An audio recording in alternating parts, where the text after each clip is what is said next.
You about to stop living. I want you to remember me, but the day don't have no memory. I'm coming. Nobody can stop me. Nobody can hold me. Nobody control me. I'm coming. I'm here to do my thing. I'm here to bring the pain. I'm never ever gonna change. I'm coming.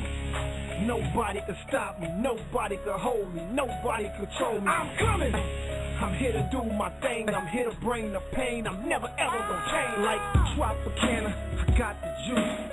All for the least, let the dog loose. Don't make me call up the crew. Now they getting scared, wanna call up a truce. I'm the one like Neil, cocky like steel. Nobody can go me like I'm. All right, welcome to the premiere edition, the first edition of the new year, the Jeff Mayweather Show. My name is Alexz Yzerman, and of course, as always, I'm joined by Jeff Mayweather himself.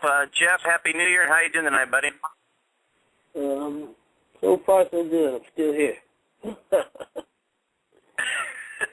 Well, it's great we made it through the first year. Hopefully, the second year will get even bigger and better as we go along. We had a lot of great guests last year, and of course tonight we're looking forward to a couple of great guests as well. We're going to be joined here in a few minutes. We're actually going to do a MMA and boxing night for the first time ever here. We're going to be joined in a few minutes by winner of the Ultimate Fighter 16. Member of Team Nelson, along with you, Jeff. Colton Smith will be joining us. And then in the bottom half of the hour, we're going to be joined by the original Magic Man, Marlon Starling will be joining us. Looking forward to seeing that. Jeff, any particular thoughts on these two? Well, I mean, of course, I know Marlon personally. As a matter of fact, I think his nephew was actually married to my niece. So he's kind of distant family in a sense. And plus, he actually fought Big Floyd twice also. So, yeah, Marlon's a very interesting guy. And looking forward to talking to him and very proud of Colton. You know, I think people think it was an upset, but I didn't really think it was an upset. I just think that Colton was more focused than anyone that was on the show. And it showed all the way to the end. All right. Well, you know, we'll get to them in a few minutes. They'll be joining us, and we'll share all those memories with them. Before that, let's talk a little bit about what's going on right now. Biggest news, I guess, with your nephew. Everyone always wants to talk about Floyd. Looks like he's destined to face Robert Guerrero. Anything you heard about that? And what are your thoughts on that matchup? Well, I mean, basically, it's funny. I just talked to Floyd about maybe 10 minutes ago, and actually, he didn't say who he was fighting. He kind of kept it a mystery. So everybody's saying it's Guerrero, but nobody's really sure who it is. And I mean, Floyd didn't reveal it to me that it was Guerrero either. So at this point, I don't even know. So it's just I guess you have to wait and see. Yeah. Well, with Canelo, I guess it's going to meet Trout. I mean, I really don't see, who else could it be unless, there's somebody totally off the radar that we're not talking about. Martinez is occupied, so they're hoping that's not happening. No Canelo, so, I just don't see how it could be anyone else. Do you think now there's going to be a lot of people that are going to not like that fight too much? Let's just say it is that Guerrero that he'll be facing. Legitimate matchup, or what do you think about that fight? I think basically Guerrero. I mean, I think prior to this fight, I mean, really hadn't beat anyone to feel to the public as though he should merit the fight. But now I guess he with the big win on Roberto, I mean, now he seems more legitimate. And, you have people that have their fans, and his fans believe in him, so that in itself makes the fight, more marketable than it was. And then the people that want to give him a hard time, I guess, really the only thing is that, outside of Canelo and Martinez, is there anybody that pretty much most fans would be content with? I mean, those are the two fights that people, now that, Pacquiao is a pitcher, I don't think anybody's buying anybody else. I mean, Marquez, he had a great victory over Pacquiao, but, we've already been done there, and that was a horrible fight. It was great for Floyd, but just, the fight itself wasn't good. So there's really nobody, for those that want to bitch about it, there really are no other options anyway. That's pretty much true. I mean, for the boxing public, those really are the two options. And it's just a matter of separating the two, because Floyd has put 2 dates out there, so no one just knows who's going to be the first one. Right. Now, do you think that theoretically again, because we don't know, but, Canelo gets through his fight with Trout and Floyd does indeed fight Guerrero, do you believe, the second fight, does it kind of have to be Canelo and Floyd? I think that would be the fight anyway. I mean, it's the only fight that really makes sense. It makes more sense than Floyd and Guerrero, that's for sure. It's the fight that's going to make, both guys a ton of money. And, it's not only about money, but, I mean, he's the best option left out there for him. And I do think that since I think it makes sense for Canelo to try Trout first, because there's a lot been even though he's undefeated as well, been a lot of questions about his resume. So before you get in there and go to the ultimate prize, which is Floyd, better to test yourself against somebody else. Kind of take a little step up before you try to get in the real deep waters, right? Well, I mean, that's true, but I'm not convinced that the fight with Canelo and Trout's going to happen. I'm not convinced of that. And until I see the signed contracts, I don't think that fight's going to happen. Why is that? I think it's too big of a risk for Canelo to take with the kind of money that's going to be on the table for him with Floyd. So I can't see him taking that kind of risk. I mean, he was quick to speak up right after the Josito Lopez and Ortiz fight. He was quick to speak up and said, I'll fight Lopez. But there's been a big stall about fighting Trout. And because of that, I don't think that, to me, business-wise, if I was his manager, if I was his promoter, I would avoid Trout. There's no money in fighting Trout. Trout is dangerous, But, I mean, if you want to prove that, he's the best, I mean, he will fight Trout. But, I mean, he's young. Because the one thing is this, is that if he fights Floyd and he loses, it's not a big deal. There's no shame there, And, okay, if you go out and you lose to Trout, you just lost the biggest payday possible ever in your life, because Floyd's not going to be around a long time. So you've killed your biggest payday possible. And, and now you no longer have a title. I mean, you're still viable because you're young and you can always come back, but now you're back to a long journey. A long journey to be, a commodity again. So, I mean, I just don't see Oscar as a promoter allowing that to happen. Yeah. Yeah, it seems like Trout's in a little bit of a difficult situation. Here he is, gets his breakthrough performance, in a great year for him, finally gets his name on the map there, but he's still just not quite known enough, quite a known enough commodity for guys to really still want to take a test again, take a challenge with, because, even though he's a legitimate fighter, he doesn't have that name recognition to bring the dollars to the table, and so, yeah, it does seem like he's going to be one of those guys that has difficulty getting fights, at least for the next couple of go-rounds, if indeed he doesn't get Canelo. Now, if he gets Canelo, if that fight is made, obviously, he wins that, then he's right up there where he needs to be. Right. I mean, it'll be interesting to see if that fight comes off, but I don't think so.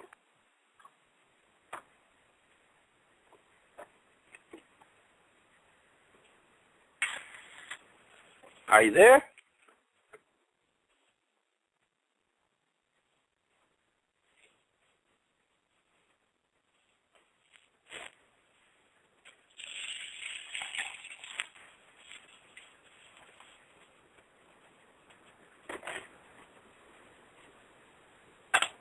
Hello? Jeff. Hey. Yeah, Jeff, sorry about that. Actually, we're going to bring someone out. We have a question for you from the 718. Welcome to the show. What can we do for you? Hi, my name is Sal from New York City. Really, this is a great show. I really appreciate your family, Jeff. Pardon me, call you Jeff. You know, great boxing family. Thank you. And you too. I mean, really. And I just looked you up. Gee, you're a Yankee Doodle Dandy, born on the 4th of July. Look at that. I'm July like 12th, 1962. I got you by 2 years. But we're both Cancer. Right. But no, you know, the boxing style of your family. I mean, how would you? I mean, how do you look at this? I want to ask you a question because to me, Manny Pacquiao having the fight with Marquez again, to me, legitimately, I thought he should have fought Timothy Bradley again. That I think would have resolved some issues.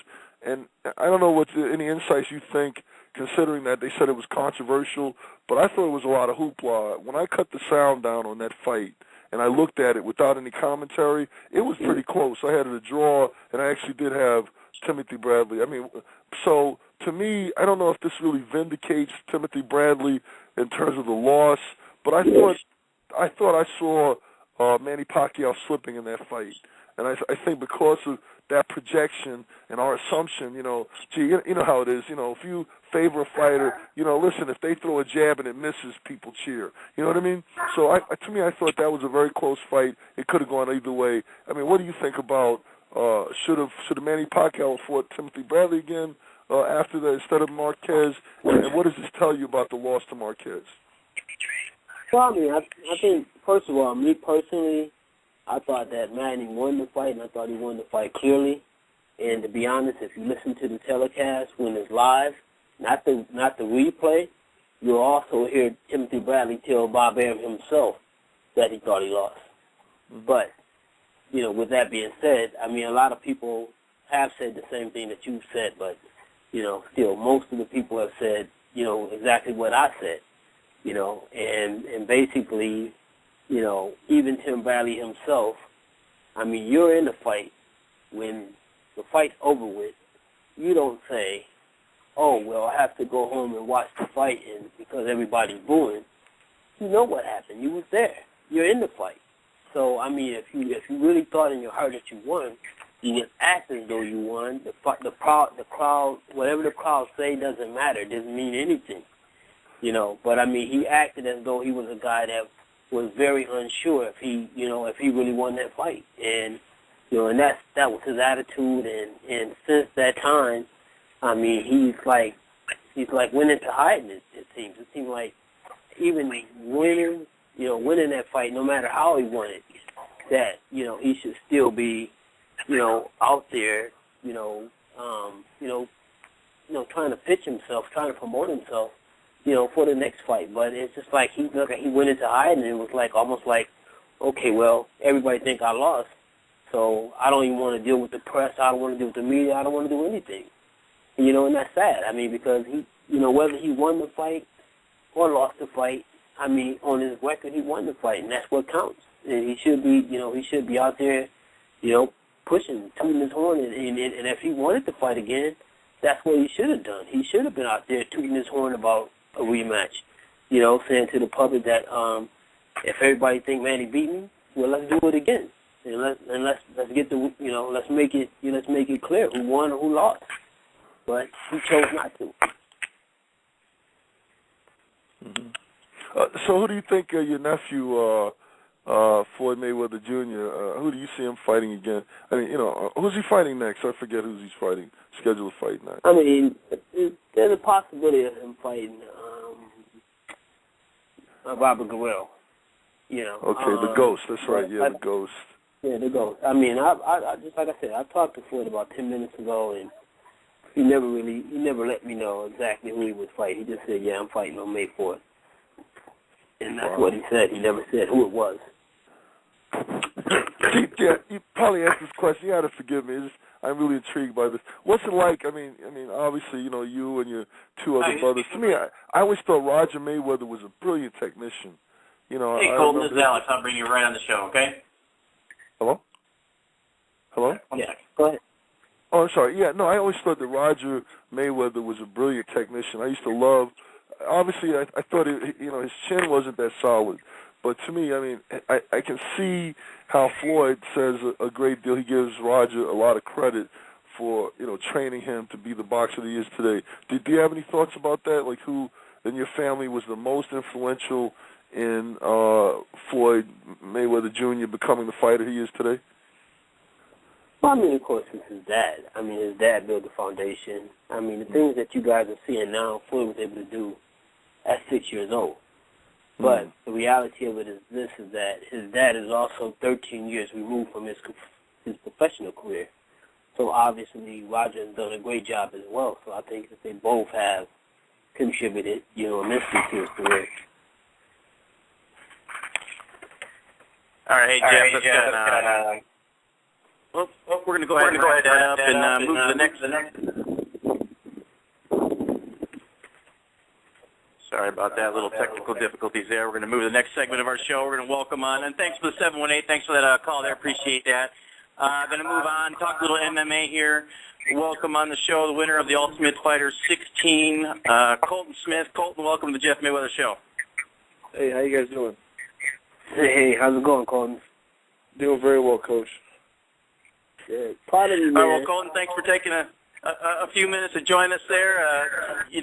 Obviously, first of all, congratulations on your victory there. Is it all sunk in yet? How's life back there in Texas now that you're the Ultimate Fighter champion?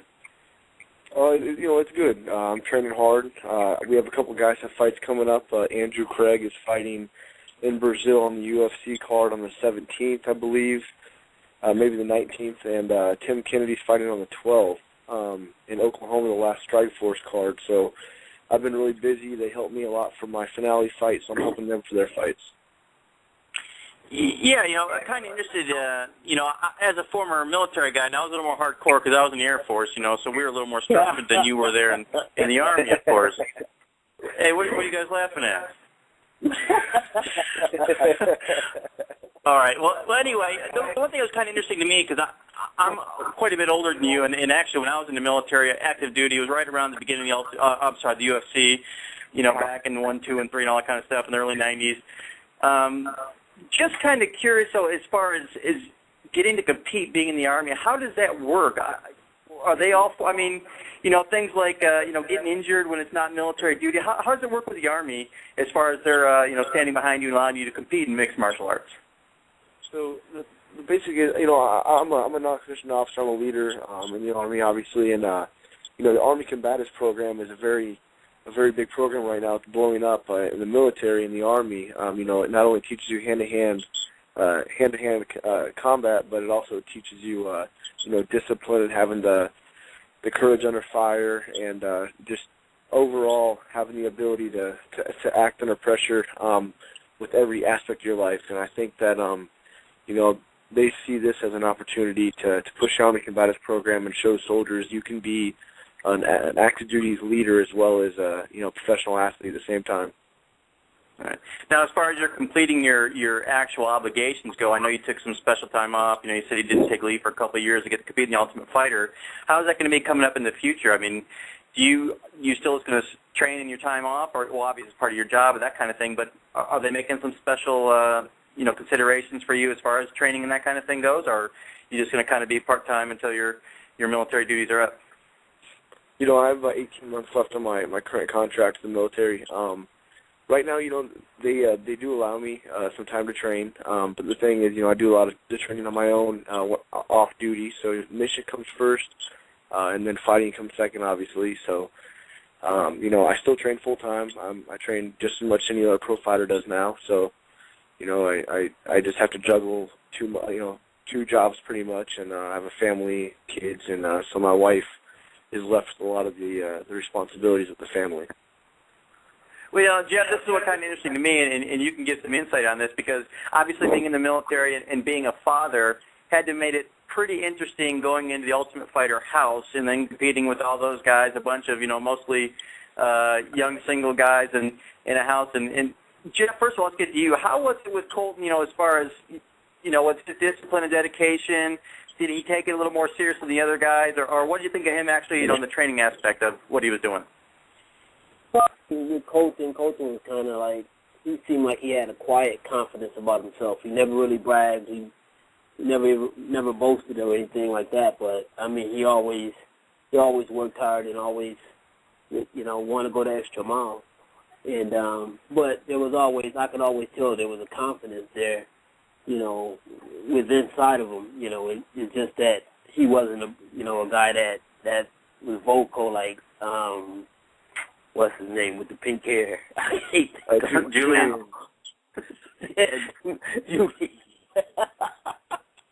Which I didn't know all this stuff that was going on in the house until I actually got a chance to watch the show myself. But, no, I mean, one thing about Colton was that, like I said, he was a guy that he came to work and he stayed focused. He didn't get caught up in, trying to, be something that he wasn't. I mean, he kept his military attitude. He was quiet, he was calm, and he was to himself. And he just worked hard. Yeah. And Colton, for you, how was it being in that house? Obviously, like so much different. Was it distracting to you, or was it, a huge advantage for you because you were able to keep your focus and your wits about you, whereas some of the other guys, kind of were maybe more worried about, performing for the camera and that kind of thing?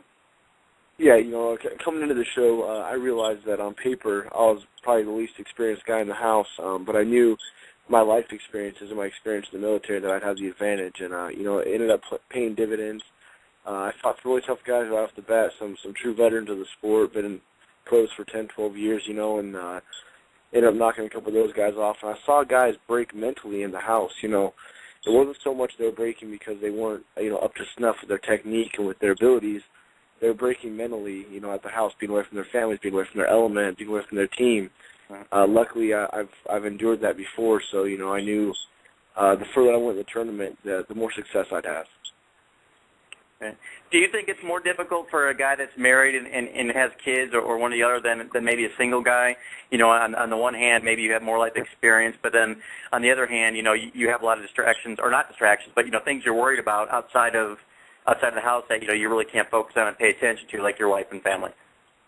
It kind of goes both ways. I see a guy with wife and family a little more mature. I see them, their wife and their family realizing that this is a dream for them. So, they come from a structured life. So I think that they could be focused. But a lot of the single guys, they do whatever the hell they want to do. They wake up and they feel like waking up, train. They want to train. Well, in the house, it's not really like that. So, I think both. I don't think there's really an easier out. Like if you're a single guy, you don't have any friends or family. I get it. Like James Chaney admitted that, the situation he was in, he didn't really have a whole lot of friends or family back home, so he enjoyed being in the house. So, it's a double-edged sword. All right. And overall, looking back at the show, obviously a lot of things are edited for, to be more interesting and for TV purposes. But overall, would you say that they kind of portray the housing part, or I guess the show overall, accurately, or do you think it's kind of pretty far from reality? It's not too far from reality, but they definitely amplified some situations that weren't nearly as bad as what they showed, and they also stretched out, like Julian's outburst. They stretched out his outburst through the whole season when, in reality, it was only happened for a couple days. He had a couple rough days after his fight. He was drunk those 2 days, and had a lot of outbursts during those 2 days, but they stretched it out over a 6-week period. So, with Julian, he's a colorful character, so, he brought it upon himself, but, he definitely was portrayed a lot worse than he really was. Now, Jeff, so tell us a little, Jeff, you said you didn't know anything about going on in the house. None of this stuff, you didn't hear about any of these guys talking about when they came in or bringing in their drama to you? No, there was only one time when Julian and what's the guy's name, Colton? The kid that was from Cameron? Alaska. Not Cameron. Alaska, yeah, Nick Webb.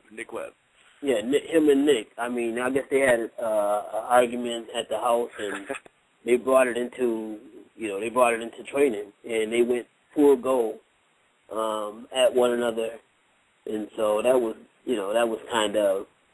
kind of let me know there was something going on at the house that, I didn't know nothing about. Like I said, I didn't know anything. And came to the house, I didn't know nothing. I didn't know that this is where people become stars or they become, the bad boy or whatever the case may be, because this was my first time being on the show. This was actually my first time ever even watching the program. So to me, it was kind of like it was a breakout thing for Julian to be the character you know. But don't get me wrong. I mean, at the same time, I mean, I kind of, you know, take some of the blame from him because he does have Tourette's, and I think that, you know, showed up as well. But I know that him and Nick, they went at it one day. They went at it hard as though they were actually in a real fight, and that, you know, that has stemmed from, you know, from something that happened at the house. Last question on that kind of thing, Colton, before I get into the actual training kind of thing. You know, as far as stuff like that, do you think some of the guys like Julian or the other guys, maybe being more focused on big personalities, kind of hurt them, whereas, you know, someone like you're more focused on winning?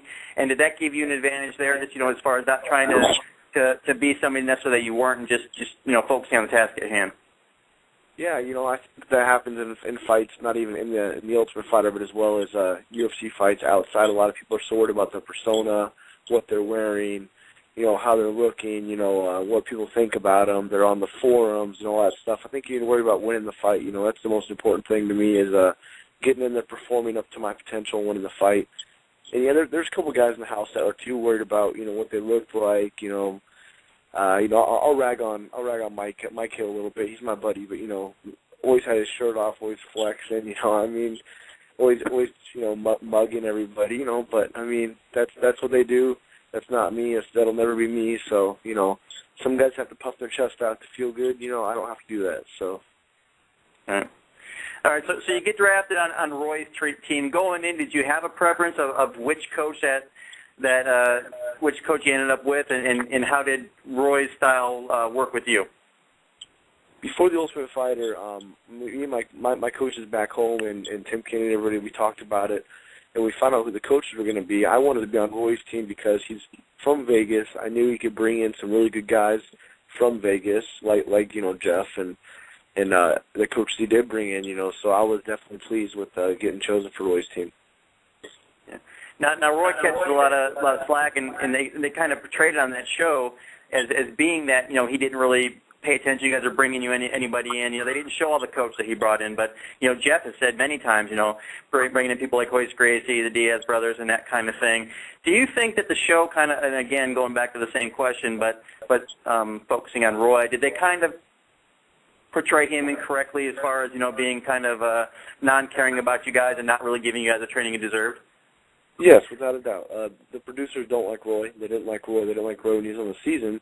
It was very evident we were the redheaded stepchildren of the production. I mean, we got treated definitely different than Team Carwin did from the staff, from the higher ups and stuff. I'll be honest about it. And Roy did a good job. You know, Roy has won the show. I knew that in the back of my head the whole time, that he knows the formula to win this show. And you know, I believed in him. A lot of the guys on my team didn't, but they were losing, so they started blaming the coach or blaming everybody else but themselves. Well, I wasn't going to blame Roy. You know, Roy brought in some killers. Roy brought in Rashad Evans, Forrest Griffin, Amir Sadala, Martin Kampman, Mike Pyle. He brought in some really good guys. I mean, he brought in all the scrap pack, you know, I mean, Royce Gracie. He brought in, you know, really good guys. So I can't complain about the coaching. You know, having Jeff Mayweather there is unbelievable. Having Anthony there, you know, we had some good guys there, good coaches there to help us out. So, I mean, if we reached out and looked for the help, the coaches were there. If we didn't reach out for it, you know, we had big boy rules on our team. You know, I will say that. You know, there was structure on Team Carlin. What they said you do. You know, Team Big Country is more, he knew we were pro fighters. He wasn't going to reinvent the wheel with us. He was going to let us, you know, pick our own path. If we want to sit or practice and sit down on the side, that's fine. That's our prerogative. But if we want to learn something, grab Roy, grab Jeff, have Coach Mayweather hold some mitts for you. You know, I mean, that's a once-in-a-lifetime opportunity. So, you know, I mean, a lot of us took advantage of it. Probably half of us took advantage of it, half of us didn't. So. Yeah, I know that you, Roy had tweeted before when they showed Forrest Griffin on. He said, "Man, you think that was the first coach I ever brought on there because, you know, they weren't showing." You know, they showed Carwin the guys he was bringing in, but they weren't showing any of the guys that Roy brought in. So obviously he was quite aware of them kind of not really treating him fairly as well. Yeah, without a doubt. I mean, he brought in awesome guys. You know, having Rashad Evans in there. You know, Rashad Evans is a guy that I didn't really care for too much before I went on the show, and when I met him, you know, unbelievable. And same with Nick and Nate Diaz. They were amazing. Just their coaching prowess to help us. They were very genuine guys. I was really surprised. You see them portrayed as the bad boys, but they were there to coach us and did a very good job doing it. Right. Well, let's talk a little bit about our man Jeff Mayweather here. First of all, did you know anything about Jeff? I mean, obviously you're an MMA guy. Did you or any other guys, were you familiar with Jeff going into the show? Obviously Mayweather, and obviously we know that part of it, but no, not like his whole background and everything. But Roy brought him in, obviously as a permanent coach, so that was good enough for us. Yeah. And what did you think of his style? I mean, did the guys really seem to warm up to him and embrace him? I know he's got a couple of guys that talk to him quite a bit on Twitter and seem to be fans of his. But overall, what was the impression of Jeff from most of the guys? Yeah, no one ever complained. You can't complain. He was there. He showed up. He's always there, a helping hand to hold mitts for us. Smacked me in the head every time I didn't bring my hand back to my face. Man. Oh, was that a Doom session there? Doom, man. Yeah. He threw the Doom down on me, man. And that happened to me a lot, That's part of my game that I was really raw in, I'm striking, but now I'm picking it up finally. But it was great, having to hold mitts for us and just giving us good tips on our striking, man, especially our hands. Hands are really underrated. MMA, everybody wants to do the one-punch knockout, but, throwing combinations together, Jeff really helped us bring the true boxing aspect into MMA. And, he's the kind of guy that he's evolving with the MMA sport as well. He's realizing, he was showing me some stuff, get off on an angle, here's your takedown. He was showing, he's definitely he's not closed-minded when it comes to the, the wrestling and everything else, too. Well, then, Jeff, I guess we get to add Colton's name to the list of MMA Doom victims you have, right? We have King Mo and Roy and Vitor Belfort, and we can add Colton on there, huh? Yeah. Doom. Now, Jeff, were you warned about these Doom sessions? And, you possibly could have knocked someone off the show with a, life-debilitating injury there. No. Well, basically, these guys are fighting in, 4-ounce gloves? So, believe me, they can take a hit upside the head with a pad, with a mitt. And before the show, the only thing I knew about MMA was step on his foot.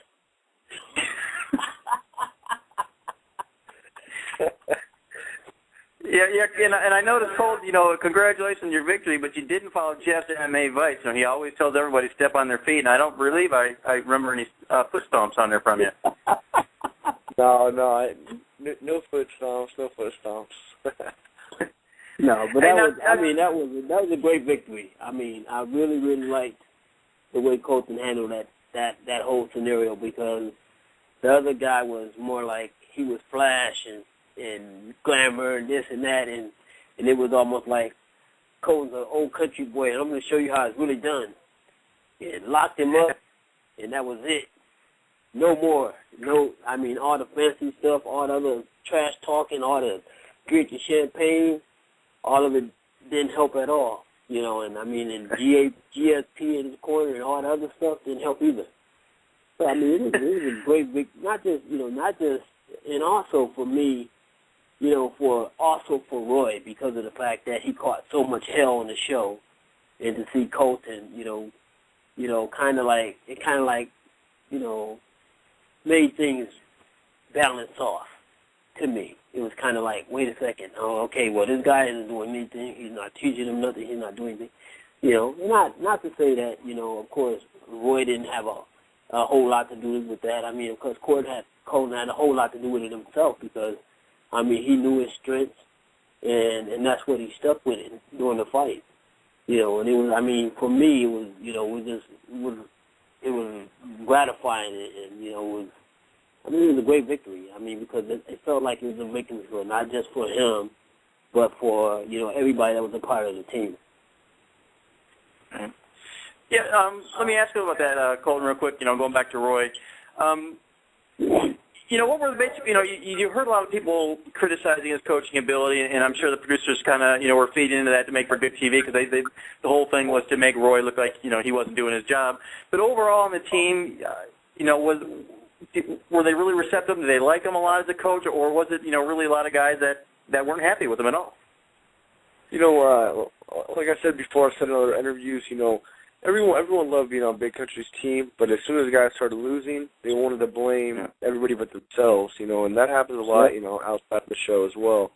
And I didn't like that, and I stay away from that. Every time I heard the negativity of anybody talking about Roy, or even the Team Carlin guys talking about Carlin or anything like that, I got away from it. I had to stay positive in that house and try to get through my own way. So, of course you heard it, but at the end of the day, man, Roy is top heavyweight in the world. He's an Ultimate Fighter champion. The guy is a veteran of the sport, and I learned a lot from him.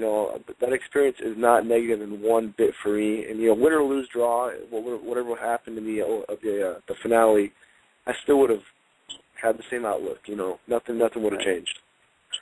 But now you've had all this positive talk about you since the win here, so I want to get some dirt on Jeff from Jeff. Now, obviously, wrestling is your thing. So, Jeff, what was Colton like when the first time you got a hold of him was boxing? What did you think? Work with some of the best boxers in the world, champions. What was it like the first time you got a hold of Colton with his boxing? Well, I mean, one thing with Colton was one thing that he did have, and was funny, is that he had very good movement on his feet. He knew how to move on his feet real well. Of course, I mean, the problem was with most MMA guys probably is, bringing their hands back, and that Colton had that problem, but not for a very long time. I mean, he caught on real quick, and but he wasn't one of those guys who was, upset with the striking or working with me, because he worked with everybody. He balanced out on everything. But he did work with me from time to time, and when we worked, we had good work. And, I mean, and like he said, I mean, I was, starting to understand the concept of not just punching, but also that, while you're punching, sometimes you're going to kick, and you're going to strike, you're going to dive in there and things like that. And I kind of try to teach him, work with him in that way. I mean, as best as I could, because I mean, I'm not really an MMA mindset, but I do know that if you can't really come down the middle with almost anyone, because you're going to get a knee in the face. So that much I knew. So at least I was trying to teach him, if you're going to, go off the punch, you got to go either on one leg, on one side, or on the other side, as opposed to, trying to dive down the middle and get that knee in your face. All right. Now, hey, Jeff, as you go along here, do you approach teaching anybody different? Like, let's say you're working with someone like Colton, who's obviously much more of a wrestler than a striker. Do you approach working with them any different than you would with someone who's purely a striker or mostly a striker? Well, no. I mean, the one thing that now I've learned to focus more on is getting the fighter's punch count up and getting the fighter throwing combinations and tightening up their defense. And I think that, with Roy, it's helped him, immensely. I mean, because, Roy's punch count is up well over 500 punches a round, and I mean, he's over 250 pounds, and I think the highest punch count we got was like 618. So, I mean, and, so basically that's the most important thing for me. And so I don't want to take nothing away from the MMA part, but I just want to do my part that I know that I can do, as far as, tighten up their defense and actually getting their punch count up. Because, I mean, in a fight, that's very important. All right. And then one last question for you, Jeff, as far as all this goes. When you first saw your group, your team, Roy's team, how did you think Colton stacked up? Was he someone that right off that you said, this guy is going to be a contender for the title? Or honestly, when you first saw him, what did you think of him and his chances? No, I think probably all of us, at first we all looked at Dom. I mean, he's a big guy, kind of like John Jones, comes out there, bangs this guy out to get in the house. But the one thing is that I think he lost focus. I think he got caught up in the fact that he could punch so hard, and that that was just going to be his ticket to to winning the show. And then I started to see certain guys start to separate themselves from one another, and then start just to find their own niche. you know, and Colton, like I said, Colton was a guy that always worked hard, but he was very quiet. It wasn't like, I'm going to do this, I'm going to do that. You know, then you had Julian, of course, that's always, you know, 100%.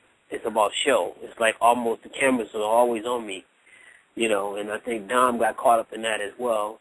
And, you know, and so, I mean, the guy,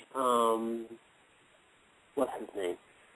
Cameron was a guy who, I think he was more too much focused on being a coach than actually, you know, preparing himself for what he needed to do, you know. So, I mean, there were so many different personalities in there that, you know, I can't really say who, you know, basically, you know.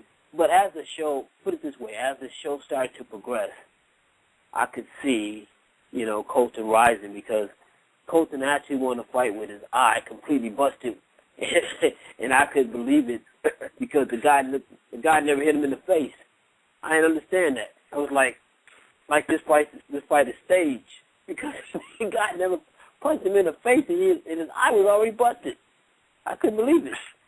But, you know, like I said, I mean, basically, you know, he stayed focused, and I think in the end of the day, that's what really, you know, the cream rose to the top, because he didn't get caught up in those stupid arguments, all the other stuff that was going on. He wasn't trying to, you know, take his shirt off and look like the, you know, I'm the pretty boy of the show or anything like that. I mean, he just stayed focused.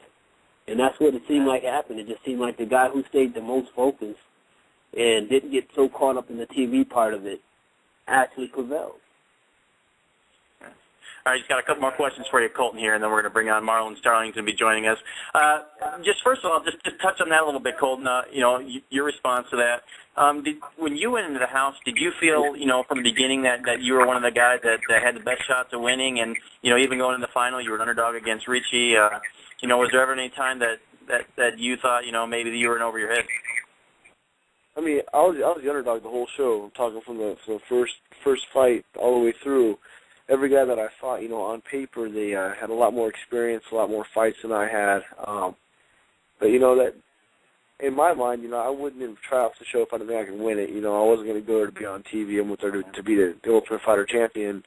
Yeah, I mean, everybody else's eyes, other than guys on my team that I've rolled with, they realized, you know, I'm legit. I knew what I was doing. But, you know, I was the underdog. I like that, though, because, I mean, you can let it all out there. When you're the underdog, you have nothing to lose. Go out there and just perform the best you can and, you know, get your hand raised at the end of the day.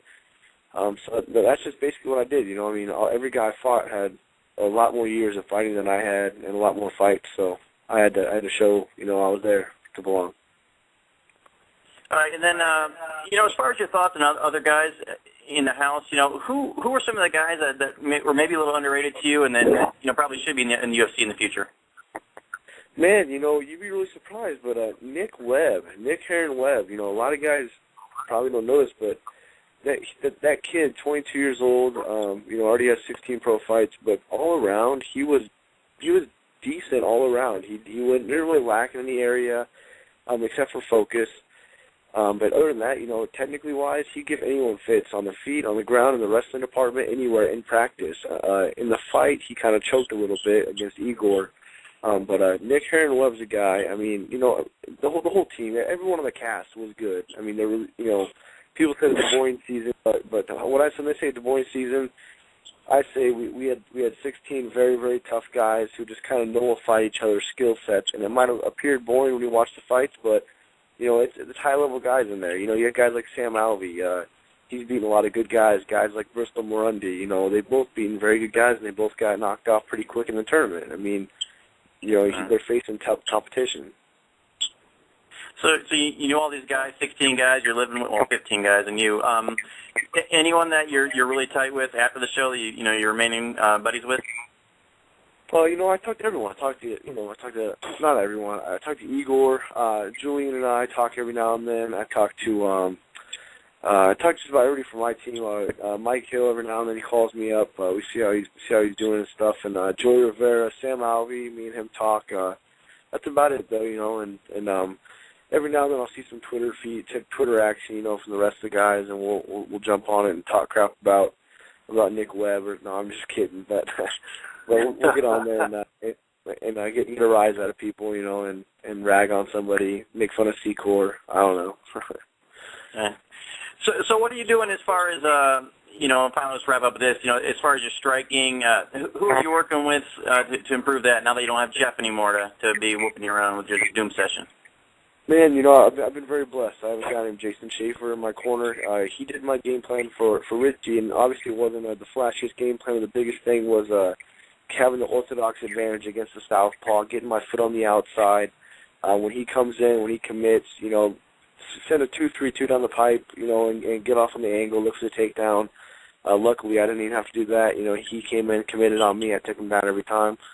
But I've been working a lot of striking. I'm excited to be able to showcase my striking when the fight's right, when the game plan permits that, because I'm big on the game plan and making sure I stick to it. So, yeah, Jason Schaefer, he's a crew, Muay Thai, then Tim Kennedy, Andrew Craig, they're both phenomenal strikers, helped me a lot. We have a whole stable of fighters here in Central Texas that have just really helped me a lot. Iron sharpens iron. I help the best I can with wrestling with those guys. They help me with striking, and then I work my jiu-jitsu also, obviously. So I'm really excited about the future, man. I think my skill set's sharpening every day. Every day I'm in the gym, I'm getting better and better. I'm never ever going to be good enough in wrestling, jiu-jitsu, striking. I'm a student of the game. I'm never going to stop. Now you mentioned Tim Kennedy there. Obviously when your military commitment's up, are you planning on staying there? Are you going to maybe head over to Jackson's, or are you going to relocate to Vegas, or have you thought about that yet? Ultimately, if you pursue fighting as a full-time deal, what the future holds for you and where you're going? I don't yet. Right now, this is where I'm going to stay. Central Texas has been great. I have a great thing going on with all the different gyms that I travel around during the week and train with, and really tough guys. And I haven't. Obviously, I'm not always the hammer. I'm the nail as well. A lot of times in practice. So while you're still the nail, you're still learning. So I'm fine where I'm at. Oh, and I forgot to ask you this. Someone wanted me to ask this of you. So we'll wrap up with this. Just as far as your counterpart in the Australian version there, Robert Whittaker, anything you know about him, and would you like to fight him at some point? I guess it'd probably be something the UFC would look at some point. Robert Whittaker, I don't know anything about him. It was kind of funny because the 155 winner, Norman Park, I thought he was the winner of the 170, and he started talking crap to me on Twitter and telling me that I should give, or Dana White didn't give him a Harley, so he wants to fight me to get my Harley, and I had no clue who he was, and I was like, I'll fight you. I don't even know who you are. Like, I'm not here to talk crap, but if we can fight, I don't know why you're here calling me out, but I don't know either one of them. I haven't watched any of their fights. I guess I probably should look at them and see, either way, if Joe Silva calls me and tells me, fight this dude, I'm going to fight him, so. Right. All right, well, yeah, and Jeff, just last thoughts on Colton. We'll let him get out here. I know it's a little later there, so we're going to bring on Marlon Starling here in just a moment. Just last thoughts on Colton and what it was like working with him. Like I said, it was a pleasure working with Colton. Actually, it was a pleasure working with everybody on the show. Like I said, I didn't find out about all this other, downplaying what was, part of the show, and everybody, passing the blame. I didn't know anything about that until after this show aired. But to be honest, I had no problem working with no one that was a part of the show. I actually enjoyed working with all the guys, and I thought that all the guys were. You made a great team. I thought so, and I think that even the guys, even after they lost, they were willing to help one another and things like that. So I thought that everything was fine. I enjoyed the show. And Colton, for you, just tell the folks, well, first, if you got any trash on Jeff, we'd love to hear before you go, or your final thoughts on him. And then also just tell us where the folks can follow you on Twitter, Facebook, and that kind of stuff. Yeah, Jeff, man, that guy can eat some food, man, snacks. He always had snacks, man. They had to keep away from the camera because they were brand name snacks, like, Lay's potato chips. He had to put He had to hide them all the time, man, and I was always cutting weight, and I was looking at him, you know, some gummy worms, craziest food. We're talking in between rounds, we'd be hitting mitts. I'm cutting weight, and he stops, throws his mitts off, and goes eat some Lay's potato chips and drinks his Coke or whatever, you know. I'm like, what, is this guy serious? Like, this guy's, you know, I mean, so, and he was notorious for it. He was notorious, man. I'm talking all day. You could practice for 12 hours. He'd be eating the whole 12 hours. He doesn't stop. Oh, my God. Well, he wasn't cutting weight. It wasn't his problem, right, Jeff? I have to make weight. But I'm sure he was texting while he was doing that, too, if he had his cell phone there. Oh. Yeah.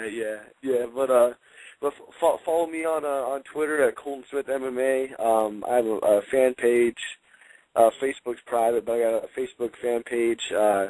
Want to give a shout out to Tap Out, Faction Mouth Guards, Advocare, my manager, Tina Vidal, ML Management, all my training partners, you know, Tim Kennedy, Andrew Craig, all my coaches, everybody, and my family and my beautiful wife and kids. All right, Cole. Well, we appreciate it. Thanks so much for joining us, and again, congratulations on your victory there. And we look forward to your next appearance in the UFC. And Jeff, we'll let you wrap it up since it's your custom. Well, Colton, thanks for being on the show. And like I said, very proud of you, man. But it's time to go. Bye. See you guys later. Thanks, Jeff. Take care, Cole. Take care. All right, that was Colton Smith, Ultimate Fighter 16 winner. Thanks so much for him for joining us. We're going to move right into our next guest. He's on the line here. Sorry, a few minutes late there, but we're going to welcome boxing great to the show, Marlon Starling. Marlon, welcome to the show. How you doing tonight, sir? Okay, how you guys doing? Good, man. Doing great. Glad you can make it. Hey, my pleasure, man. We tried to have Marlon on at the end of last year, and unfortunately we had some communication problems and a little bit of confusion going on, so he wasn't able to make that show. But you know, hey, what better way to welcome in the new year than having Marlon Starling joining us on January 1st. So thanks for joining us, Marlon. Hey, my pleasure, man. You guys are fired. No, Jeff is fired. Jeff doesn't communicate very well sometimes. No. Hey, Jeff, how you doing, Jeff? He can't get a text message, and you can't send him a text message. You got to call. I know. Y'all tied me up with that text message. I'm not used to my old-fashioned dude. Well, we have to mail you a letter, I guess, right? So, Why is that there? Come on, now. well, we could at least, maybe we could have went to his MySpace page and messaged him there. That would have been what we could have done.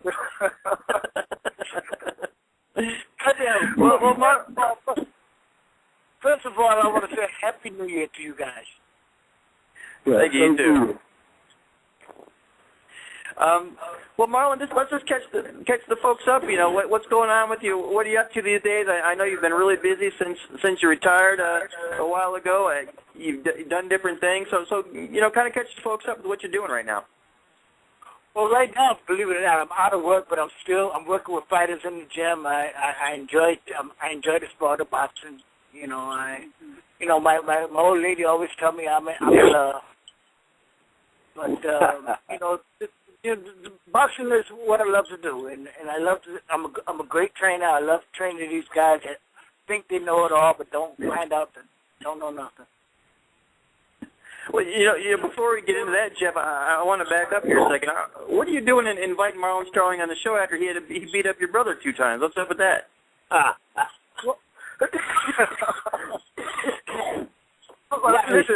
Listen, guys. No, I fought a tough Floyd Mayweather, and they talk trash. and you know, fighting the Mayweathers, you're always going to get a battle. You're going to get a battle. Yeah. All right, so tell us about the guys now, Marlon. I mean, tell us a little bit about the folks. You know, the guys that you're training now, the new breed. How do they compare to the guys that, you know, back when you were doing your thing? No comparison. no comparison whatsoever. You know, I hate to say it, but I guess it's in the water. It's in the milk. It's in the milk. Because these guys, they don't have what we had back in the early 80s. You know, as far as so you think the talent level is a lot less? I think the talent level is not as good as it was. I hear a lot of people talking about the guy that beat Chad Dawson. What was his name? Andre Ward. Andre Ward. Yeah. You know, they say how exceptional he looked. You know, Andre Ward is a good fighter, no question about it. But he'll be a C-level fighter in our era. What do you think about that, Jeff? I mean, I think that probably the competition level is probably less, but also I think that me, myself personally, I never like to judge fighters from different eras because there's no way you could ever put these two guys in the ring at the same time, at the same age. So I never really touched that. Jeff, I feel the same way about that. We always want to compare eras. We can't compare eras. Right. It's impossible. Exactly. What do you guys think as far as a commitment? To me, it seems like, you know, I'm a little bit. Well, I'm a whole lot younger than you. No, I'm just kidding. I'm a little bit younger than you guys. But when we were all growing up, we didn't have distractions. We didn't have cell phones. We didn't have Twitter. We didn't have texting. We didn't have. Well, we had the video games, but it just didn't seem to consume us. We had to go outside. Do you think the distractions have really played a part in these guys not, you know, really focusing and truly top fighters coming about? I think it had a good. I think it has a good impact on young kids being lazy. Yeah. And do you guys? I mean, do you think the work ethic? I mean, do you think the talent might be there? But you know, when you're working with guys, both you guys train fighters. Do you see that, the distractions and maybe the dedication, the heart not being there that, you know, maybe guys back in your era had? Yes, I think it's a lot of distraction today. Not only it's a lot of distraction, it's a lot of money, and people are driven by money. I think we was driven by being the best. Yeah. Well, you know, in kind of hearing you say that, you know, and you're the one guy that I think you can certainly look at and say money wasn't a thing for you because, you know, just kind of go over the fact you retired really, really young, 32 years old, still one of the best welterweights in the world. Why did you decide to retire that? 31. Sorry, 31. 31. Why did you retire so young? Still at the top of your game. Why did you retire so young?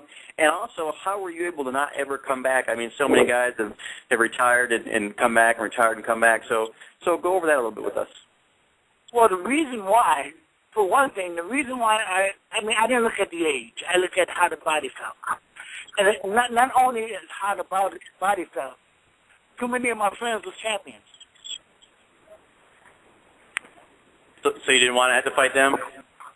Well, you know, I got to a point where, you know, what more do you want? You want to be the best. You want to be the best. When Marlon Starling retired, he was the best welterweight in the world.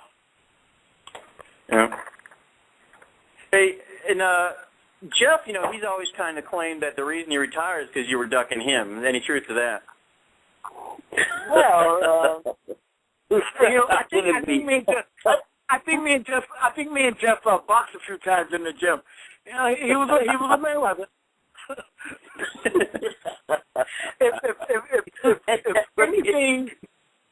if anything, those Mayweathers have, they have that will to win.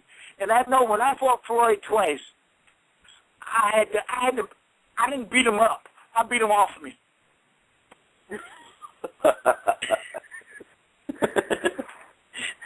Anything you say to that, Jeff? I never seen the fight. I just know about the fights. I know the press conferences I've seen and things like that, and you know, and I know there was a lot of trash talking. So, but that's all I know. I mean, I never actually seen the fight. Well, with me and your brother. Yeah. Well, when I fought your brother, Jeff, he talked so much crap. I mean, he That's what I know. Like I said, I didn't beat him up. I beat him off me.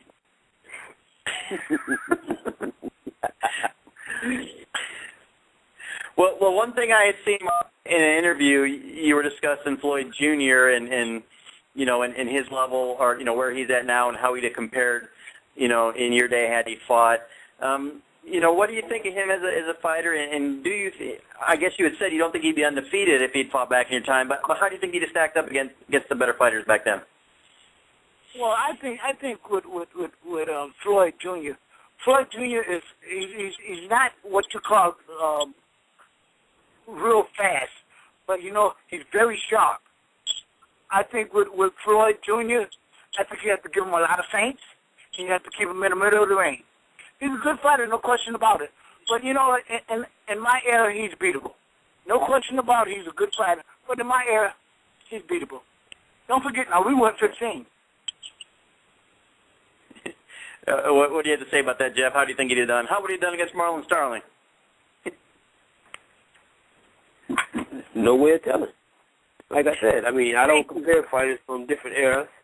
So, I mean, of course, I mean, me, myself, I feel Floyd would have been a great fighter in any era. Doesn't matter. Right. Well, you know, the only thing to me it seems like now is compared to back then, you know, in that era, it's like then, even if you were the best fighter, it would be harder, I would think, to be undefeated because, you know, now it's kind of like Floyd and there's everybody else. But you go back then, it seemed like there were so many great fighters at every division that even if you were the best, you know, the chances are you're going to get knocked out by somebody at some point because with so many great fighters on any given night, someone's going to have just maybe a little bit more than you. And not only that, you know, the way, you know, they have catch weight. We didn't know anything about a catch weight. There's no such thing as a catch weight. I mean, it's all these new things.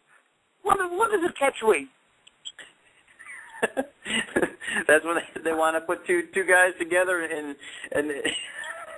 make it easier on them, I guess. That, you know, that's called money weight. Right.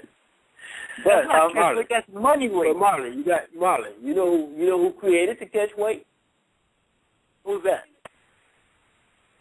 Sugar Leonard. Yep. He was the inventor. He was the inventor of the catch weight. Exactly, but don't forget now. Ray Leonard and say Benitez or hers. When they started going up, there wasn't a such thing as a 154. It was 40. It was 35, 47, 60. We didn't have that in between. Well, Jeff, not only he created the catch weight at light heavyweight. We had 15. Don't forget, we had 15 rounds too. For one thing about it, when I fought, you know, you was gonna be in there for the long run, right? And the idea is being conditioned. And one thing about Floyd Mayweather Jr., to me, he's a very well-conditioned athlete. So do you think that actually, you know, if the sport was still at 15 rounds a day, that would actually play? I mean, now he's undefeated, so obviously it wouldn't be. It's not too hard now, but it would even be more to his advantage if it was 15 rounds still. No, I'm not sure. You know, like Jeff said, you know, we can't. We always compare eras. You know, I look up on Facebook and I see Joe Louis fighting Muhammad Ali. Those things will never happen. I hate when people talk about it. Let's be happy with what we have today. I hear you on that. I definitely agree with that. Hey, let's talk a little bit about your career. But before I have one question for you. I heard you, you know, and I know you're famous for talking in the third person. Were you the first one to do that? Because you know, it's kind of a relatively new thing. So did you usher that in? You know, sometimes, you know, maybe one of the reasons why I do it is because when Marlon Starling was fighting, it was a point in his career. He was the manager. So, you know, in this sport, Marlon Starling never won that title alone. believe me, I had to have my people with me. So sometimes when I spoke, when I did interviews, or when I went to negotiate contracts, sometimes I had to talk about that third person, because these money-hungry promoters, you know, they think every boxer is dumb.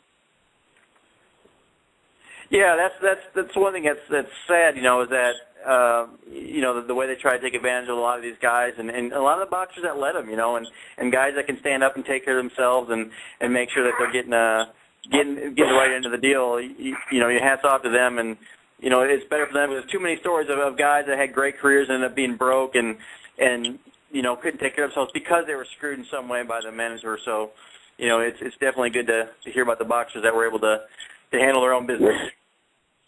That's one of the reasons why Marlon Starling could never get over the top, because he was too self-independent. He wasn't going to let a promoter or a manager control his well-being. And sometimes I lost some big fights because of that. But you know, when I got out, I did it my way. I'm happy with my career. Right. Well, let's talk about that career. That's true. Go ahead, Jeff. Beg your pardon? No. What I was going to say is basically, it kind of reminded me a little bit of Bernard Hopkins. Bernard Hopkins was that way for the longest. He went against the grain for so long, until finally he got the fight with De La Hoya, and then he was able. Then he finally played the game. He played the game the right way. Then he started seeing, you know, more money he ever seen in his life. You know, and it's kind of like being a rap star until your song crosses over. And once your song crosses over, you never want to go back to being a rap star anymore. You want to now be a pop star with rap connotation. Well, hey, Marlon. Jeff, go ahead, Marlon. Jeff, that's one of the reasons why. That's one of the reasons I got out of boxing. I was fed up with. I was already fought for 30 years in the ring. I was fed up with the Don Kings and the Bob Arams and the Cedric Cushons. They were just, you know, they were meat movers, and they were just trying to rob you every way they could. Mm-hmm. Well, I mean, you had said you had no regrets and you got out at the right time, but as a part of you, you know, kind of wish that you know you got out and you got a regular job like the rest of us. You worked in restaurants, you did the limo thing. You know, there's a part of you kind of regret that you weren't able to get in there and capitalize on the mega bucks that you know these multi-million-dollar fights that could have set you up for life. You know what? I wish it every day. I wake up. I wish I would have. But you know what? If your heart is not in that, why get in there and let somebody beat you up? Well, let's talk a little bit about your career. First of all, I'd like to know, you know, you worked with Freddie Roach. He's kind of an interesting guy. You know, me and Jeff talked about him a lot. You know, a couple of years ago, he was the greatest trainer ever. Now he's total dirt. You know, and I'm not saying that realistically. I'm just saying, you know, the way that people talk. You know, when your fighter's on the top. You know, when Manny's doing his thing, he was the best ever. Now that he's had a poor run here, you know, people are really trashing on him. What were your thoughts of Freddie as a trainer and what he did with you? Well, Freddie Roach and Eddie Fush, when they got Marlon Starling, they got a ready-made champion. They didn't have to teach Marlon Starling anything. Marlon Starling was Marlon Starling's trainer. Freddie Roach was my commissioner, and he was one that looked over things. But, you know, when it comes down to the training, Marlon Starling was really Marlon Starling's trainer. And those guys would tell you themselves, you know, Eddie Fuch, God rest his soul, he knew that Marlon Starling, because I've heard an interview where he said, I got a old-fashioned ready-made fighter. And same thing with Freddie Roach. He know when he didn't have to do nothing but make sure that I was doing the right thing.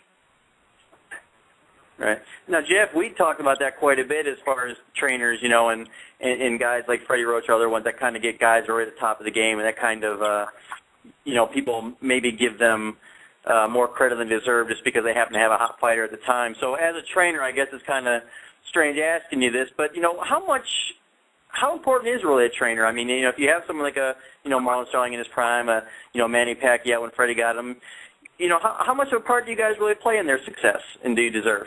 Well, I mean, don't get me wrong. I mean, the thing is this, is that the most important thing, when you got a fighter that's already established, you got to find out the one thing. There's always things that a fighter can learn or he can do better. Exactly. And those are the things that you got to look at, and you got to find those are the perks that you got to find to work on. You if a guy lacks in defense, you got to help him with his defense. If a guy lacks in offense, you got to help him in that. But I mean, the thing is this, is that when you get a fighter that's already made, that's already been championed, of course, I mean, your job is not that hard. You mess it up if you try to do too much. So basically what you need to do is just keep that fighter focused and, keep it with the skills that he has. Don't tamper with it. Because once you start messing with something that's already a proven commodity, I mean, correct, you're doing a disservice to that fighter. So, I mean, Jeff, my thing is, my thing as a trainer is, go ahead. Jeff, because you've been around some of my training camps when I was in Vegas back in the day. You right. know that the boss, the real boss in that training thing was Marlon Starling. I mean, Freddie Roach and Eddie Futch, they did a great job with me. But you know what? They didn't have to do that, but pick out little things that sometimes you slack, or you could, I had a fight. I had a fight on HBO. Sometimes it's reminded. Exactly. Sometimes, I mean, I had a fight on HBO.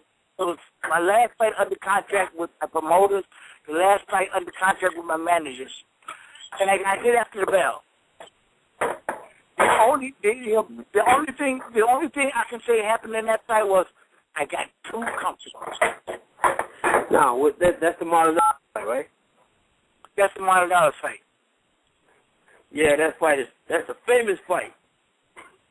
Yeah, I never got my title back. Hey, yeah,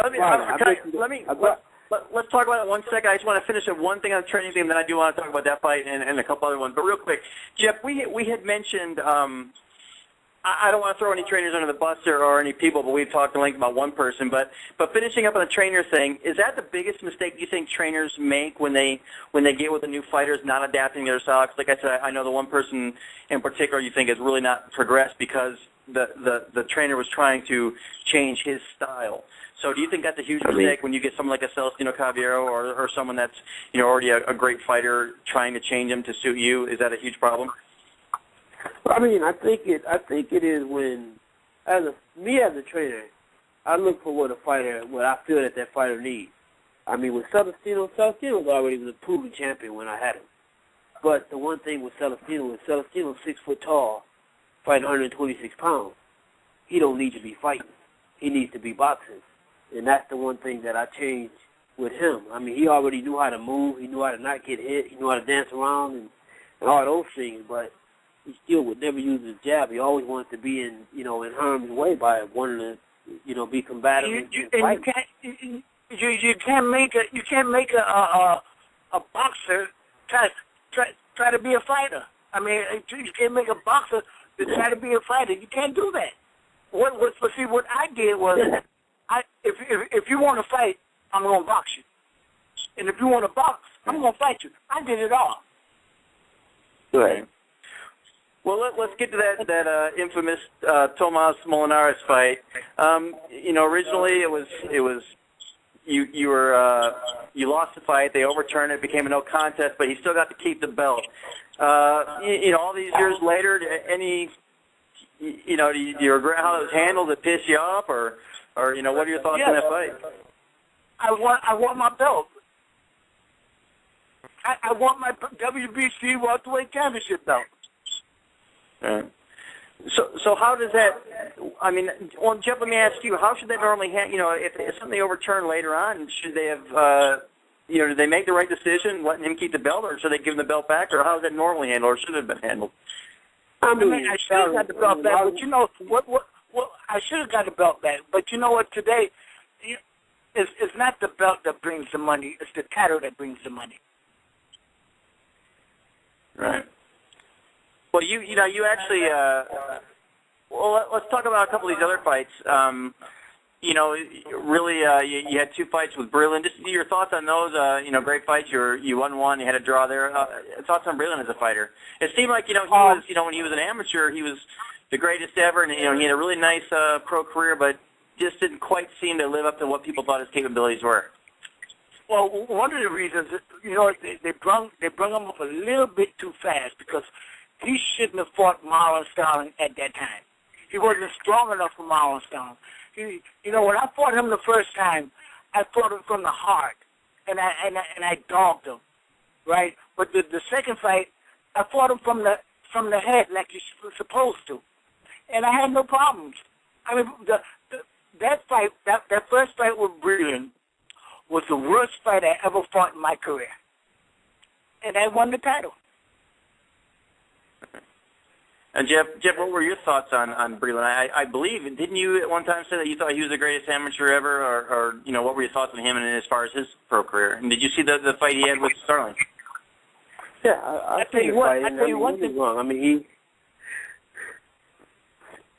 I'll tell you one thing about Marlon Breland. I boxed from Tommy Hearns to I boxed a lot of good professionals out there. Marlon Breland jab hurt like most guys' right hand. Really?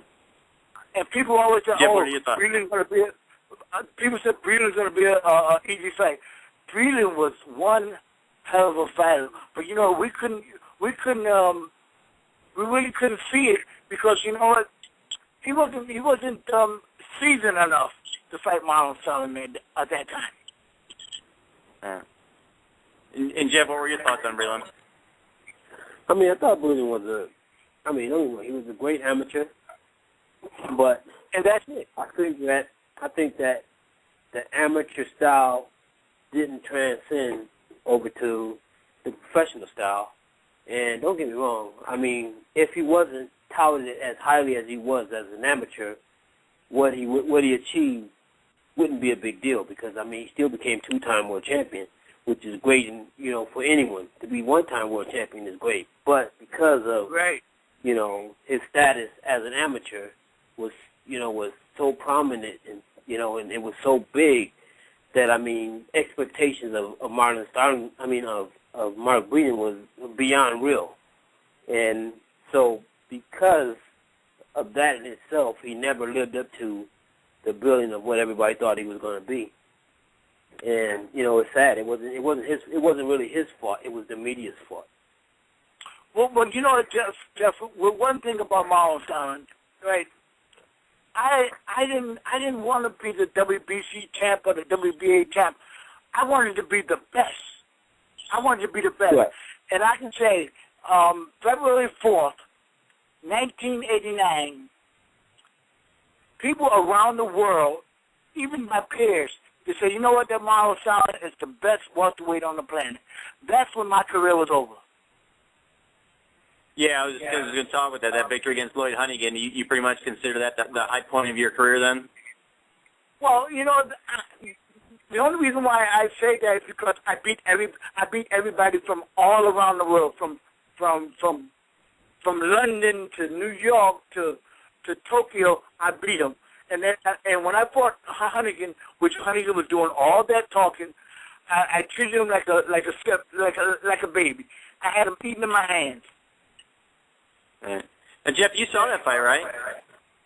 Yeah, I saw that fight. That was a great fight, and that was one of the fights where I became really a huge Marlon Starling fan, and actually my mindset, when I started training, I don't know. I've seen Marlon train, but I'm talking about just the mentality of that fight, stuck in my head. When I would be running, I would be thinking that this is what Marlon Starling was doing, to get ready for this fight, mentally, myself, And Jeff, when you come down to it, Jeff, what you're saying there is you're saying 95% of this sport is conditioning. You got to be ready. Yeah, definitely. Well, see, And that's what I told you there, Marlon. I told you, he said you retired, you're ducking. See, he had you on his mind. He was ready to whoop up on you, and then you went and retired on him. I'm kind of running in Vegas, really. Well, hey, after the Huntington fight, you fought at Hartford a few times, but it had been pretty cool. You fought the South Korean guy, Chung. What was that like getting, your backyard there in Hartford, getting to have a world title fight there? But you guys didn't mention the Michael Nunn fight. Well, that was after that fight. No, Michael Nunn fight was in between Huntington and no, sir. Michael Nunn, and then I went back down to fight Huntington. No, you fought Chung in September of '89, and you fought Nunn in April of 1990. Okay, so I had to go down. I had to go down to fight, but then I had to fight. I had to go down to fight Blocker. Yeah, Blocker was your last fight. Right. Right. So yeah, I was kind of going in order there. You had the Huntington, and then the very next fight after that was your fight with Chung in Korea. But we could talk about Nunn. What were your thoughts on that? You had Nunn was 34-0 at the time. What were your thoughts on him? Well, see, with Michael Nunn, people thought that Michael Nunn was the second coming to God, just like they thought about Donald Curry. But right. With Michael Nunn didn't win that fight. I lost that fight. Yeah. Now, why did you? A couple of these losses that you had. Well, not the loss, but the no contest with Molinares, and then with Nunn. Did you ever, consider trying to get a rematch with these guys, or, why did you never get a second crack at them? Marlon Starling was too independent. A lot of the promoters, I wanted what they wanted, and that was more money. And right. it was tough to get money from the promoters back then. Right. Yeah, and it seems like, especially in the case of Molinares, even though, the fight was after the bell, you clearly, were winning that fight, so I don't think that was maybe something that they needed to see again. But yeah, just going back to the fight with Chung, so what was it like, like for the Connecticut guy, you fought some of your earlier fights, non-championship fights there, but what was it like to get to be, basically your hometown there fighting for a world title? Well, I think, I have to, even today, I have to thank the people of Greater Hartford, because that was the first fight they had, that was the first world championship fight they had probably in 40 years. And right. And it was something big for the Greater Hartford people. And then right. I think I would rather look good, beat the guy good, and get out clean, rather than go to try to stop somebody and get caught with a bad shot. Right. Well, yeah, and then the other Connecticut guy, or somebody you'd worked with there recently, was Chad Dawson. You actually had sparred with him, and what are your thoughts on Chad? And do you think he can come back? I think when you wait, you rust. And I think right now maybe Chad's career is over. But Chad had too much ability where he should leave the boxing game alone, because Chad could be a good fighter. I mean, it wasn't like this guy beat him bad. I think Chad's heart was in that fight as much as he wanted it. Chad needed a strong trainer. Right. So now you spar with him, correctly? And if you did, how did that go? With me, I'm gonna always hold my own. I don't care who I'm fighting with. I got ready. I was in Vegas for Tommy Hearns getting ready for Leonard, the first fight. Listen, anywhere I go, I'm gonna hold my own. That's just me. Well, let me ask you this, both this. I'm not comparing you guys in your prime to fighters now, but I want to ask you both this. If you put your mind to it and you decided you were coming back and you were going to put all your mind into training, where would Marlon Starling be as a fighter right now? How would you rank with the current guys? Oh, definitely. You know what?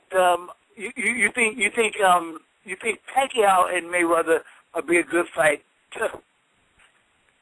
Me and Floyd will have a good fight. So you think you can still hang in there with them? Oh, you know what I need? I need John Coffey. You know who John Coffey is? You know who he is, Jeff? Jeff, do you know who John Coffey is? I know Jerome Coffey. No, John Coffey. Do you know who John Coffey is? The guy who played in the Green Mile. You know the guy who played in the Green Mile? Now, if that guy could come and suck all the air back into me, I'll fight him.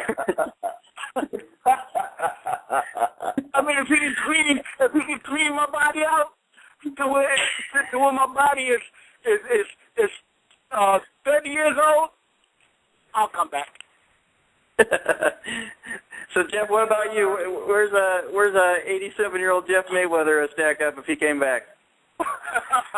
Hey, Jeff, we're doing the right thing. We training fighters. I could be a couple guys, but that's about it. Hey, you know what? Give me a round or two.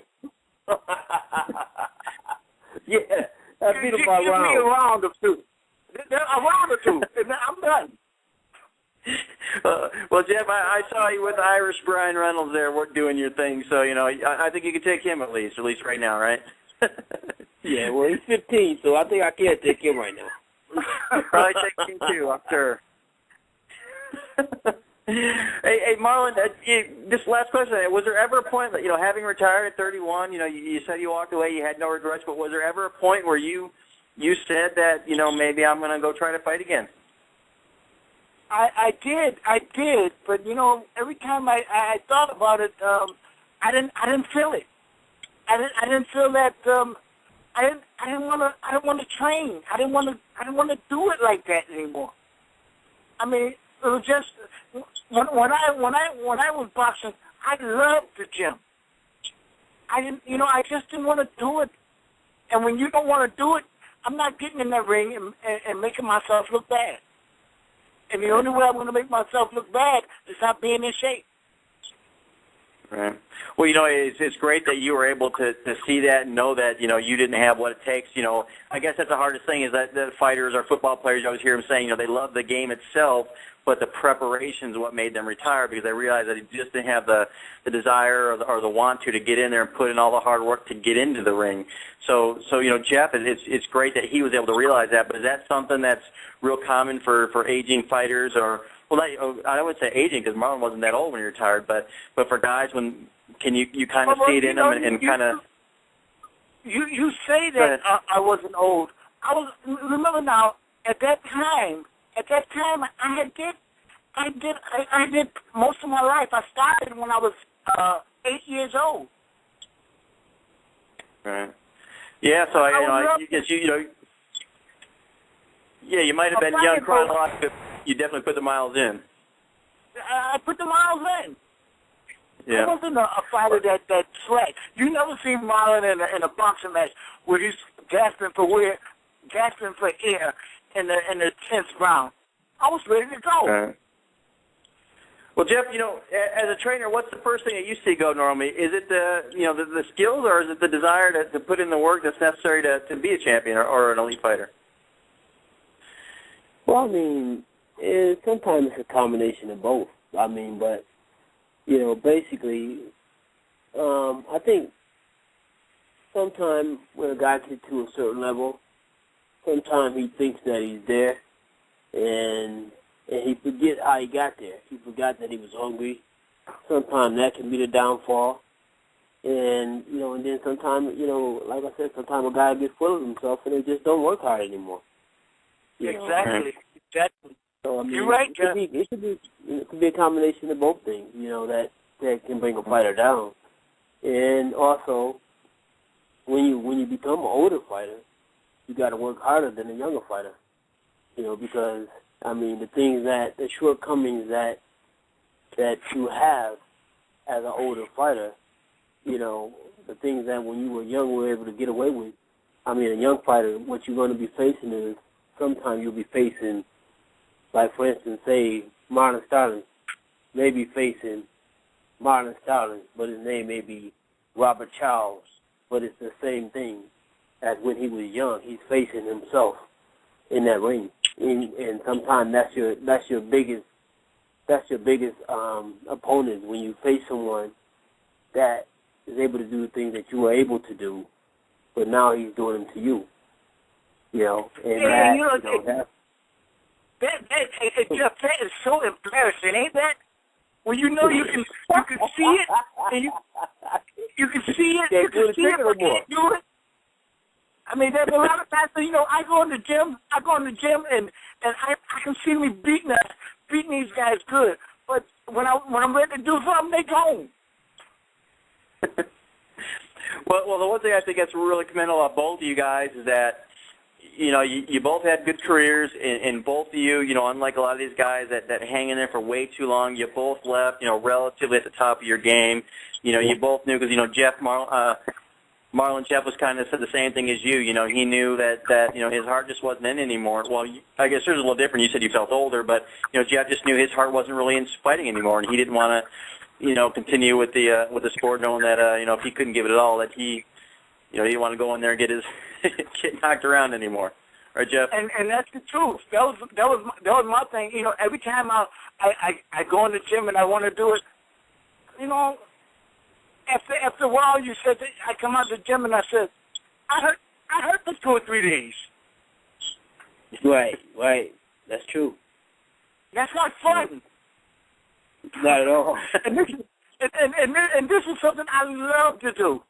But when you're hurting, I know, you know, I enjoy boxing. I love the sport of boxing.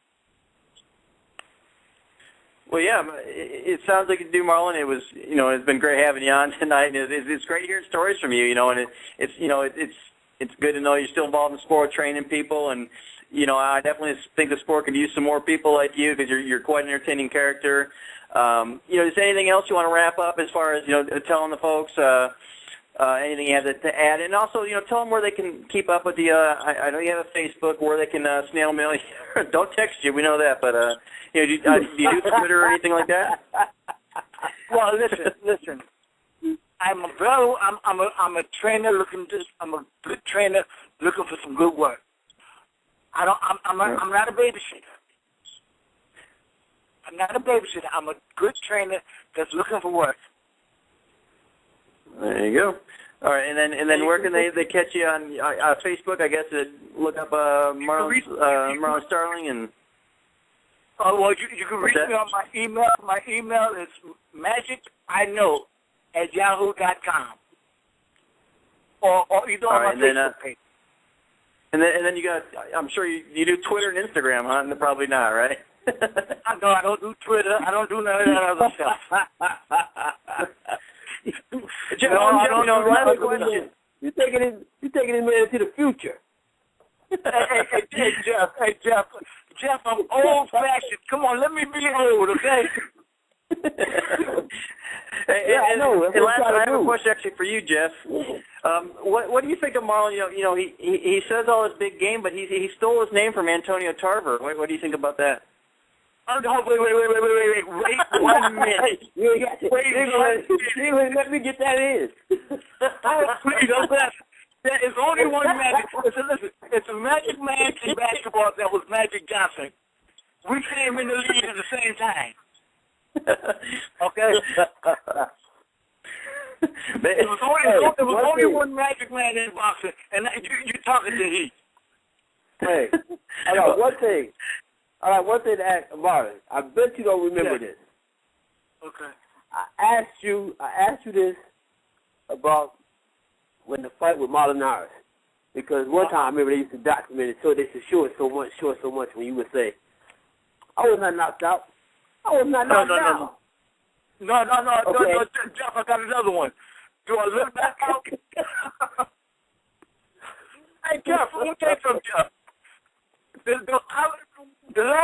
remember is when the bell rang, right? The next thing I remember was leaving the hotel room, getting on the plane. Yes. Yes. No, and I was up this there is what I'm talking doing. to the guy. That's what I asked. No, you know what's funny? That's exactly what I was going to bring up because I remember asking you that. I said, do you remember what happened? You said, no. You said, I was at home. The only thing I remember is I was at home watching TV and said, what the hell am I doing here? You told me that a long time ago. I was like, wow. Jeff, I had somebody else that question. You know what, Jeff? That is. They told me I spent 5 hours in the hospital. Jeff, that's 5 hours in my life that I'll never get back. Yeah. And people ask you what you missed. Those 5 hours, because when that bell rung, the next thing I remember was leaving my hotel room, getting ready to go home. So what was that like going back the first time you saw that fight and you saw that you were knocked out? What was that like seeing that? One thing I didn't know. If you looked at the fight, one thing I didn't know, you don't get in the ring on a stretcher. So I'm not getting out of this ring. They tried to take me out on the stretcher. Yeah. I said, I'm walking out of here. It's easy for me to say as a guy's never, taken hits in the ring there, but, it's kind of strange because, it didn't look like a devastating punch necessarily, especially for someone like you that had such a, reputation for having such a granite chin, never been knocked out or anything like that before. So it was just, just one of those things. I got to call you in the right spot, but it had been kind of weird, seeing the interview you had with Larry Burchin, and that was kind of strange and getting to go back and see all that, for the first time.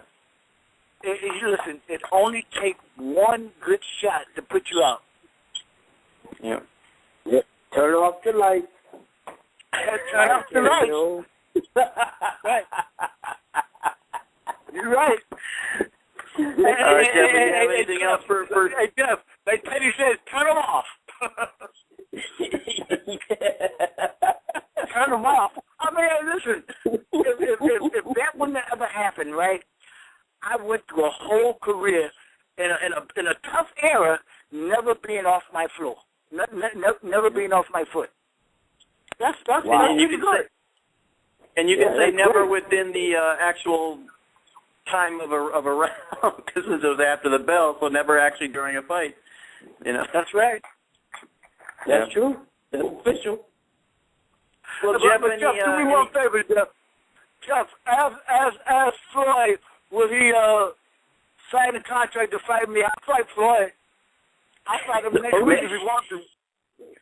Hey, that might be as long as I get, hey, that's all I want is I just want 1% of the gate. Hey, Marlon, we before you came on at the beginning of the show, Jeff said he talked to Floyd just before the show, and Floyd would reveal who he's fighting. So, it might be you. Maybe that's going to be the big surprise announcement. Could be. Listen, Floyd is too sharp for me right now. But you know what? We'll have a good round or two, I'll tell you that. How much time you need? Well, maybe you could be his October fight. You give you a little more time to get ready. Hey, but I'm getting out after the second or third round, I'll tell you that. All right, before we let the original and the only Magic Man go here, anything else you got to add that you haven't been able to talk about? Hey, I just want to thank you guys and thank the listeners. I had a great career, and I thank you guys for having me on. I appreciate it. Jeff, anything you want to add? Yeah, it's our pleasure, man. I'm glad you was able to make it back this time. And like I said, it was a pleasure talking to you. Had a great Jeff, I just got to ask you one thing, okay? Mm-hmm. Do I look knocked out? I was not knocked out. I was not even knocked out. Don't say that no more. You wasn't? You better watch the TV a lot of times. You were still ready to go another round, I believe, weren't you? I was ready. See, we can laugh about it now. Hey, Hey, what do you say? He was in the locker cost room. me $1 million. He was in the locker room. I was knocked down. I knocked down. What are you talking about? Hey, Jeff, I thought you was my friend. Jeff, I thought you was my friend. Come on, Jeff. Where you at? Hey, Marlon, you already know. What? That part is going to be in your part of your career forever. Because you know what? You and the other part, what's his name is Mustafa Muhammad. Remember when he said what he said about when he said to who did he say? Said it to Rich Lewis. Said this scale was the perfect. No, what's his name? He said it to him. Said nobody came here to see you fight anyway. Remember when he was supposed to fight Michael Spinks? Yeah, I remember that. You remember that? He came in overweight. God, Jeff, you don't remember nothing. You don't forget nothing, huh? No, because they had that. No, because they had that. They were talking about the things in boxing that happened, and you and him were a part of it.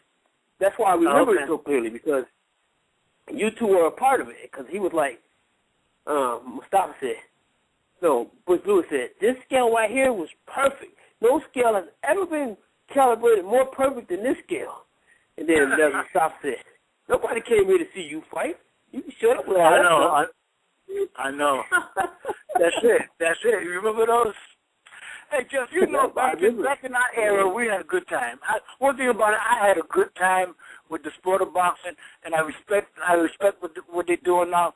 We just need better fighters. Yep. Jeff, a man of many words there. Yes, sir. Did I lose it there? All right, well, we're about out of time here. So, Marlon, appreciate it. It was great having you on. We'd love to have you back on any time. It's great catching up with you and hearing that you're doing pretty well. So hopefully the training thing really takes off for you. I'm sure some young fighters could do worse and get some guidance from you. So I really appreciate having you on tonight. Hey, man, I thank you guys. Hey, Jeff, we'll see you in town. All right. Appreciate it, man. Go ahead, Jeff. Okay, you guys. Hey, Marlon, and once again, you have a happy... This is my customary sign-off. You ready? All right. Take care. All right, bye-bye. All right. Oh, hey, Marlon, real quick, if you missed the show you wanted to catch it, Marlon, just go ahead and text Jeff's page, and we'll have the link up there for you. Okay, thank you. I appreciate it, guys. All right. All right, take care. Thanks, Marlon. Yeah. Bye. All right, that was Marlon Starling. Great show tonight. Certainly interesting. Colton Smith joined us first. Ultimate Fighter 16 winner. Congratulations to him, and thanks for him joining us. And then, of course, the legendary Marlon Starling, certainly a man of many words, and it was great talking to him. So, Jeff, a great way to start off the year, I think. Anything else you want to add before you go? Anything you got going on that we need to know about? Nope. You ready to go watching TV now, right? You went over past your bedtime on the... Yeah, we show went over, so I just... Yeah. Yeah, it's time for me to go to sleep now. Yeah. All right, we'll be back next week. Thanks so much for joining us. Check out the sites, ProBoxingInsider.com and Pro Boxing Insider and Pro MMA Insider. Check Jeff out on Twitter, Jeff Mayweather 1. And check out the Twitters of the boxing site at PB Insider and the main site at Pro MMA Insider. And that's going to about do us. Again, thanks to all the guests, and we will talk to you again next week with a couple great guests. That'll do it. Take care. Adios. 1,